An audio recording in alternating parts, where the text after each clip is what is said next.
Hi there, that's right, it's the great and glorious, soon to be famous one day Nick Dutch, back on the camera again one more time. And today I want to talk to you about the idea of God. I know, that old chestnut again. You're on YouTube, there are people firing their ideas left, right, forward, backward, up, down, sideways at you all the time, and it must, let's be honest, be getting really rather tedious. I mean, the whole debate has the impact of, like, dividing societies and dividing politics here on YouTube and causing an awful lot of issues. But I've got to, well, or at least I feel I have to, throw my tuppence into the pot. Now, I had this idea a while ago that the definitions of God, which come from dogma and doctrine, are rather low resolution. They're rather simplified in order to make people, I suppose, come to some form of understanding, which is basically not too intellectually taxing for them. Or alternatively, the concept of God has been adjusted one way or another for the purposes of solving or treating an apparent internal, psychological, spiritual, or mental issue that some people seem to have, or possibly even just to attack or to undermine a contrary form of politics occurring on the psychological level within a particular community or society. So any definition or idea associated with God itself is actually very laden with politics. And the politics is involved in the dogma and the doctrine itself, and anything which is levied as an attack against the dogma and the doctrine is also likewise politically laden. I made a comment on a video recently. The video itself was called Response to Rebecca 7713's Question for Atheists. Now, I want to read out to you what I've written in this comment, and I'm going to read back to you the reply that was then given. And I just want to discuss this because my comment there expresses a lot of what I think on the hypothetical concept of God, because God basically is a bit hypothetical anyway, okay? I said, what if there is a God, but that God has not been defined by any doctrine or dogma? Question mark. Most atheist attacks against theism are in fact attacks against dogma or doctrine. What if all doctrine was invalid and the definitions of dogma were incorrect, but there was still God? Question mark. What if you neither had to believe in inverted commas, him, or worship him, and it didn't matter what happened after you die? Question mark. Okay, that's just like a broad sketch of a hypothetical idea about whatever this God thing is, because like if it's there, it must be beyond our understanding, because we're just, we evolve from shrew-like creatures. We're pretty primitive even right now, even with Windows 7 technology or Macs or whatever it is the heck you got, okay? We're still animals. But let's move on to the reply that was given, because this is interesting. Then, under the current prevailing taxonomy of theism, you will be categorized as a deist. That's correct. Okay, I would be categorized as a deist. There are good arguments both for and against deism. Well, actually, and I'm just going to stop there for a minute, because what I'm about to say now to you is not what's written there. It depends upon which school of deist thought you're talking about. Because there's classical deism, there's pandeism, panendeism, and a whole raft of other ones. Okay, so it depends upon which one you're talking about, and indeed the accent and importance that different people have placed upon the various ideas that they follow. I think it was in a Coughlin video I saw recently which suggested that Christians might follow the Bible, but they might also ignore 70 or 80% of it. And indeed, Islamic people might also follow the Quran, but they might also ignore another 70 or 80% of it. Okay, so there would obviously be deists in the world who might even ignore 70 or 80% of what they are supposed to think as well. Okay, but that's just a side issue. I'll go on to reading the rest of the comment.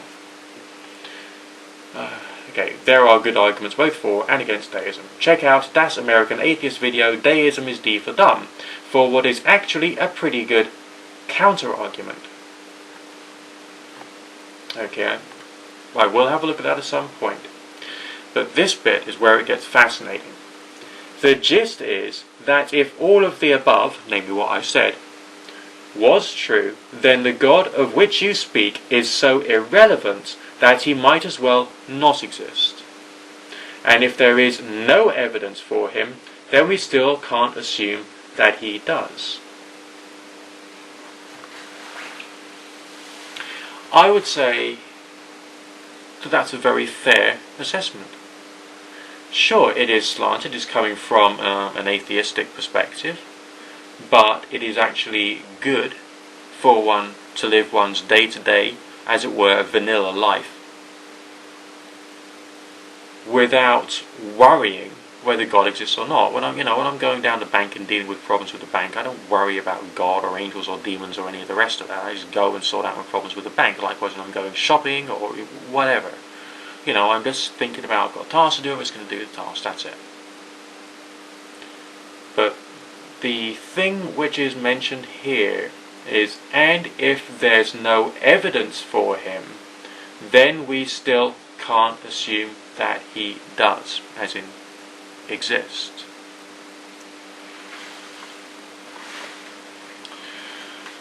But that's where things get really hard, because it depends what you classify as evidence. Now, can we call things in the natural world and the things made of earth or things made of leather as being proof of the existence of the deist God? Well, the classical deists would say yes, because they feel it's perfectly rational to believe in a God who created the universe, because there's a mystery about what happened before the Big Bang.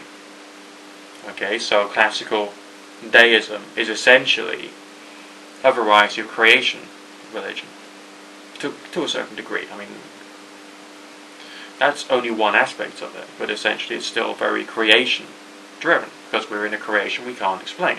Okay.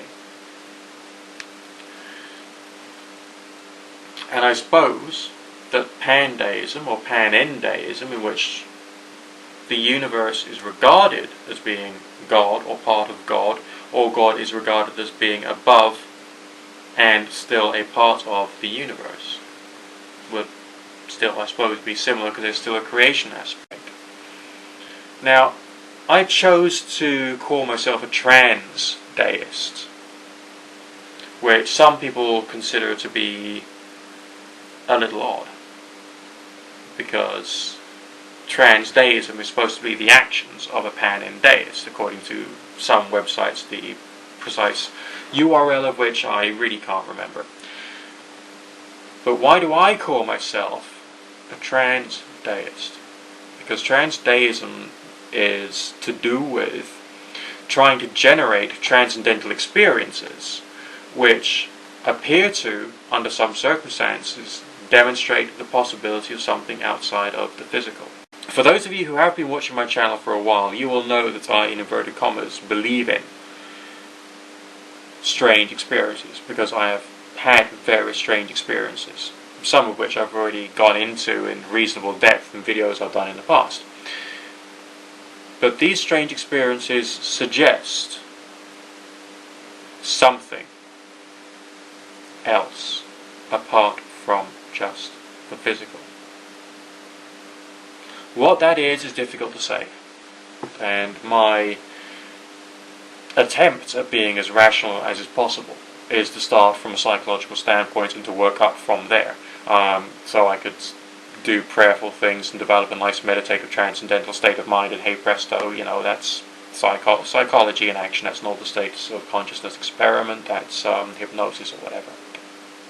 That's fine. That's still down to earth, that's still within the remit of natural science. But when, once in a while, an experience occurs, not necessarily controllably, but it still occurs, not necessarily frequently, but it still occurs, which doesn't fit into that kind of singular, simplistic natural science explanation. That becomes a form of evidence, a form of personal experiential evidence of something else. What that something else is, we still can't quite say. We could just give it a label and call it X. Alright?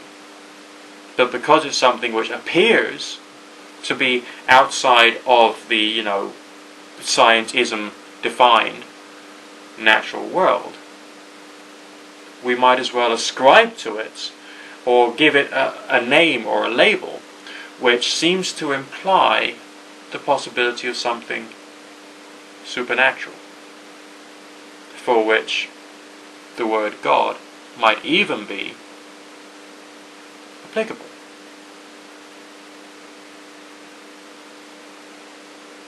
Are you with me so far? I mean, if dogma and doctrine is too simplistic, but these strange experiences still occur, and religiosity, in terms of the practical mind-altering exercises such as excessive quantities of prayer, meditation, and all the rest of that, are somehow a way of adjusting your mind or adjusting your brain structure to allow strange experiences to occur. That leads us to the point whereby there's more questions which have not been answered. I don't want to fall into the trap of the God of the gaps thinking, of saying that, oh my word, there's something I can't explain and therefore it must be God that did it. Because that's semantically suggesting that there is a separate power which then does something for you. Okay, it made the world, or we don't know where the world came from, therefore God made the world. That doesn't ring well with me. But what if God is just a presence, and human consciousness is somehow something which interacts with it, but only through certain combinations of electrochemical activities in the brain, or something along those lines, or a certain rearrangement of certain structures in the brain, which only happens within people who do a lot of meditative and prayerful stuff, such as maybe those like nuns in a monastery who are spending every single day praying. They get a rearrangement of the brainwaves. That's a fact. And maybe they're more likely to have clairvoyant vision and be able to do things such as a certain form of spiritual healing, not of course curing, but just somehow assisting in some way. I mean, this is where it gets interesting, and it does open us up to other possibilities. What it doesn't do is provide us with a roadmap for precisely how to create phenomenon A using method B, to cure disease C, to levitate and walk on water D and E. There's none of that. There's just this extra opening to other possibilities.